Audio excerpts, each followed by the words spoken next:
पंच कल्याणकों में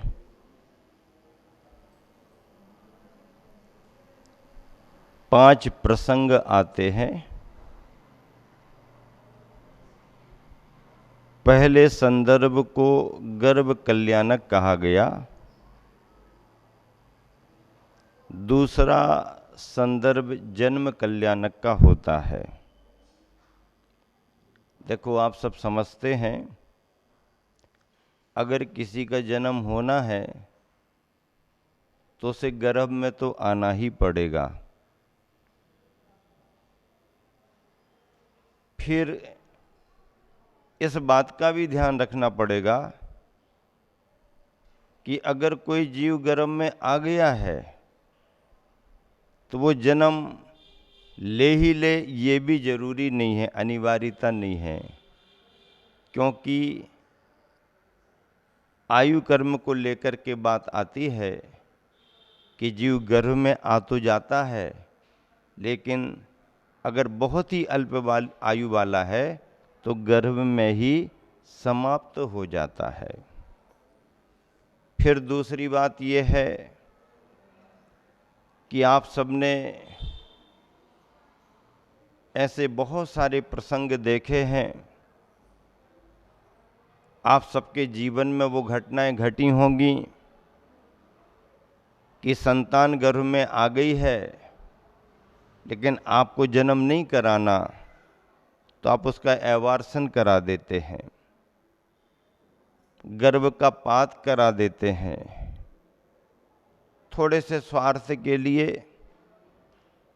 थोड़ी सी जिम्मेदारी ना निभा पाने के कारण, या और भी कोई कारण हो सकते हैं, लेकिन ऐसे कृत्यों को करने के परिणाम ये भी रहे कि जब आपने सोचा कि किसी शिशु का जन्म हो जाए तो गर्भ ने वो अवसर आपको नहीं दिया। वह जो शिशु की कल्पना आपने की वह पूरी नहीं हो पाई। इसीलिए इन संदर्भों में बहुत सावधानी रखना चाहिए। कुल परंपरा को आगे बढ़ाने के लिए, जिन शासन की परंपरा को आगे बढ़ाने के लिए, धर्म की परंपरा को आगे बढ़ाने के लिए गर्भाधान होता है और शिशु का जन्म कराया जाता है। सामान्य जीवों के साथ ये घटना घटती है कि गर्भ में आया, अल्पायु वाला होने से वहीं मृत हो गया। सामान्य जीवों के साथ एक घटना घट सकती है, लंबी आयु लेकर के आया था लेकिन किसी अभागे ने उसका गर्भपात करा दिया। पर महापुरुष अगर आते हैं और तीर्थंकर जैसी पुण्य प्रकृति लेकर के आते हैं तो ना तो अल्प आयु वाली बात उनके साथ घटित होती है और ना उनके गर्भ का कोई पात करा सकता है। कारण ये है कि जिस मां ने गर्भ धारण किया है वह जन्म जन्मांतर से पुण्य लेकर के आ रही है। शिशु के गर्भ में आने के पहले मां के पुण्य प्रभाव से, उस तीर्थंकर शिशु के पुण्य प्रभाव से 56 कुमारी देवियां माता के गर्भ का शोधन करती हैं ताकि आने वाले शिशु को कोई बाधा ना हो। 56 कुमारी देवियां गर्भ का शोधन करती हैं। अष्टकुमारी देवियां गर्भाधान होने पर माता की सेवा करती हैं, माता को धर्म की चर्चा में संलग्न रखती हैं। वो देवियां प्रश्न पूछती हैं और माता उनका समाधान करती हैं। धार्मिक वातावरण बना रहता है। गर्भ में आने से लेकर के 9 महीने तक अष्टकुमारियों की परिचर्या और प्रश्न पहेलियों से माँ का सारा समय धर्म के वातावरण में व्यतीत होता है। और जब शिशु का जन्म होता है तब तो कहना ही क्या है। आज बच्चों के जन्म होते हैं, जन्म सामान्य माने जाते हैं। आप बर्थडे मना करके और बच्चों के जन्म के दिवस को बर्थडे बना देते हैं। लेकिन अगर कोई भावना तुम्हारे साथ जुड़ी है तो बच्चे के जन्म को जन्मोत्सव का रूप देते हुए, बर्थडे ना कहते हुए, उसे जन्म दिवस कह करके सार्थक डे बनाओ। और वो कब बनेगा? जब बच्चे को आप भावना देंगे, संस्कार देंगे।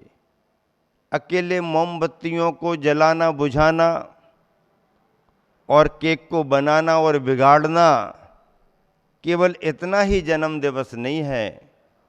इससे हट करके उस बच्चे को धर्म और समाज सेवा के किसी कार्य में संलग्न करो। उम्र प्राप्त बच्चे को शुद्ध वस्त्र पहना करके मंदिर में ले जाओ, उसके हाथों से प्रभु जी के चरणों में श्रीफल चढ़ाओ। अगर निकट में मुनि संग गुरु महाराज विराजमान हैं, उनका आशीर्वाद प्राप्त कराओ। पाठशाला चलती है तो बच्चे के माध्यम से पाठशाला में कुछ गिफ्ट आइटम, पुरस्कार दिलाओ। अगर पास में जीव दया का स्थान गौशाला चलती है तो बच्चे के हाथ से गाय के लिए, भैंस के लिए, बैल के लिए कुछ खिलाओ। योग्यता प्राप्त है, बच्चे की उम्र है, शुद्ध वस्त्र पहना करके मुनि महाराज को, आरिका माता जी को, एलक जी छुल्लक जी को आहार दान कराओ। ऐसा करने पर बच्चे का जन्मदिन सफल और सार्थक होता है। फिर आपके घर में बच्चे की प्रसन्नता के लिए जो करना हो वो भी करो, तो वो समय के अनुसार है, लेकिन इतना तो धार्मिक पक्ष रखो। तीर्थंकरों का जन्म होता है, धन धान्य से समृद्धि बढ़ती है, सुख का संचार होता है, वातावरण में प्रसन्नता छा जाती है। वर्धमान शिशु का जन्म हुआ, महाराजा सिद्धार्थ और मां प्रिकारिणी त्रिशला के आंगन में धन धान्य की समृद्धि होने लगी, सब कुछ बढ़ने लगा। और इस बढ़ते हुए क्रम में जब सब कुछ बढ़ रहा है, शक्ति बढ़ रही, सेना बढ़ रही, धन धान्य बढ़ रहा, तो सबने मिलकर के शिशु का नाम वर्धमान रख दिया। बढ़ता चले शो वर्धमान। आदिनाथ के समय भी सर्वत्र सुख शांति छा गई। नाभिराय मरुदेवी ने प्रसन्नता का वातावरण बनाया। ऐसे इस जन्म के प्रसंग को समझ करके इस जन्म से जीवन को प्राप्त करना चाहिए। जन्म बीज है तो बीज को वृक्ष बनाना चाहिए, जन्म बूंद है तो बूंद को सागर बनाना चाहिए, जन्म अणु है तो अणु को ब्रह्मांड बनाना चाहिए। जन्म का संबंध गर्भ से जुड़ा हुआ होता है और इसीलिए अच्छा जन्म हो, शुभ जन्म हो, संस्कार संपन्न जन्म हो, इसके लिए गर्भ में जिस समय शिशु है उस समय के लिए बहुत सावधानी रखी जाती है। आजकल घूमने फिरने वाली नारियां, सर्विस करने वाली नारियां और धर्म पर विश्वास न रखने वाली नारियां लापरवाही बरतती हैं। गर्भ के समय शिशु की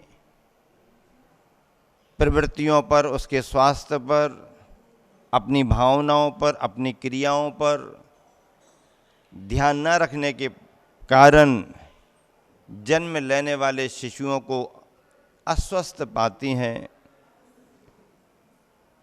विज्ञान भी इस बात को स्वीकार करता है कि अगर शिशु गर्भ में है तो माँ को बहुत सावधानी रखना पड़ती है, खान पान पर नियंत्रण रखना पड़ता है, उस समय कैसे भाव बनाए रखना, इस पर नियंत्रण रखना पड़ता है। देखो, आपने उदाहरण सुना है कि धनुर्धारी योद्धा मध्यम पांडव अर्जुन अपनी पत्नी सुभद्रा के लिए रात में चक्रव्यूह में प्रवेश करने के तरीके बतला रहे थे कि वीर योद्धा चक्रव्यूह का भेदन करते हुए कैसे अंदर प्रवेश करता है। सुभद्रा ध्यान से सुनती रही और सुभद्रा के सुनने के साथ साथ सुभद्रा के गर्भ में जो अभिमन्यु पल रहा था वह भी उन सारी बातों को सुनकर के समझ रहा था। प्रवेश करने का संदर्भ तो सुभद्रा ने सुना और उसी समय उसे नींद आ गई। प्रवेश के बाद निकलने का भी तरीका अर्जुन ने बताया, लेकिन नींद के कारण सुभद्रा उसे सुन नहीं पाई। सुभद्रा ने नहीं सुना तो गर्भ में रहने वाले अभिमन्यु ने भी नहीं सुना। परिणाम क्या निकला कि धनुर्धारी वीर योद्धा अभिमन्यु चक्रव्यूह में प्रवेश तो कर गया, लेकिन जब निकलने का क्रम आया उसे ख्याल ही नहीं आया कि निकलना कैसे पड़ता है। ये उदाहरण विज्ञान के अनुसार आज बड़ा महत्वपूर्ण है। विज्ञान भी इस बात को स्वीकार कर रही है, उदाहरण भी आपके सामने है। इसीलिए गर्भस्थ शिशु स्वस्थ रहे, जन्म लेने के बाद संस्कारित हो, इसके लिए जन्म देने वाली माँ को बहुत भावना देना पड़ती है, पिता को बहुत सावधानी रखना पड़ती है। उन दिनों की दिनचर्या और खान पान पर बहुत नियंत्रण रखना पड़ता है। और जब ऐसे शिशु का जन्म होता है तो फिर माता पिता उसे संस्कारित देते हैं। आचार्य प्रवर कुंद कुंद स्वामी के बारे में कहा गया कि उनकी माँ ने बचपन में कुंद कुंद के लिए लोरियां सुनाई, गीत भजन सुनाए। शुद्धोसी बुद्धोसी निरंजनोसी संसार माया परिवर्जितोसी। क्या कहा कि हे शिशु, तुम कौन हो? तुमने जन्म लिया है शरीर के साथ, ये बात अलग है। शरीर की मनुष्य पर्याय मिली, ये बात अलग है, पर तुम्हारा आत्मा तो शरीर से भी अलग है और वह शुद्ध है, बुद्ध है, नित्य है, निरंजन है, संसार की माया अर्थात राग द्वेष से परे है। वर्षों की भावना, भव भवांतर का पुण्य प्रकट होकर के आया और बालक विद्याधर आगे बढ़ करके, आगे बढ़ते बढ़ते मुनि विद्यासागर बने। आचार्य विद्यासागर बने। ब्रह्मचारी अवस्था में उन्होंने ज्ञान सागर जी महाराज से शिक्षा ली, उन्हीं से दीक्षा भी ली। आज इतने विशाल संघ को तैयार किए हुए हैं। अद्भुत है महिमा गुरुवर की। इसलिए मैं कहना चाह रहा हूं कि आज भी अगर माता पिता संतान को जन्म दे रहे हैं तो उन्हें संरक्षण भी दें और संस्कार भी दें। अरे तीर्थंकर तो अकेली एक ही संतान के रूप में जन्म लेते हैं, उनका नियोग ही है अकेले एक ही शिशु जन्मते हैं। लेकिन आज समाज कम होती जा रही, आप सब चिंतित होते जा रहे। अरे भाई, समाज कम क्यों हो रही है? महाराज कौन पढ़ाएगा लिखाएगा, पढ़ाई बहुत महंगी हो गई, औषधि उपचार बहुत महंगा हो गया, तो क्या सारा दारोमदार तुम्हारा ही है? जो जीव आएगा उसका कुछ अपना नहीं है? अरे वो भी अपना भाग्य लेकर के आता है। चिड़िया भी जन्म लेती है तो चोंच में अपने भाग्य से पानी लेकर के आती है। फिर तुम कहाँ के कर्तापन का भाव कर रहे? इसलिए एक संतान, दो संतान क्या, चार चार संतानें होना चाहिए। एक धर्म की रक्षा के लिए, एक देश की रक्षा के लिए, एक समाज सेवा के लिए और एक परिवार के लिए। क्या कहा? एक धर्म रक्षा के लिए मुनि मार्ग पर आगे बढ़ो, आर्य का मार्ग पर आगे बढ़ो। एक देश की रक्षा के लिए जवान बनो, सैनिक बनो, बॉर्डर पर खड़े होकर के देश की रक्षा करो।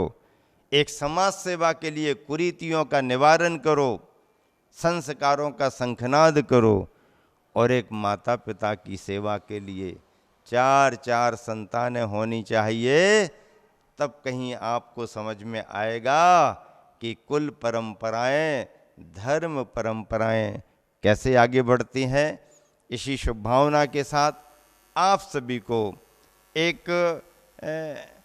प्रशस्त वातावरण में तीर्थंकरों के जन्म की महिमा को तो समझना ही है, लेकिन अपने अपने घर परिवार में जन्म लेने वाले शिशुओं को भी कैसे संस्कारवान बनाएं, कैसे उन्हें आगे बढ़ाएं, इन सभी बातों को अच्छे तरीके से समझना है।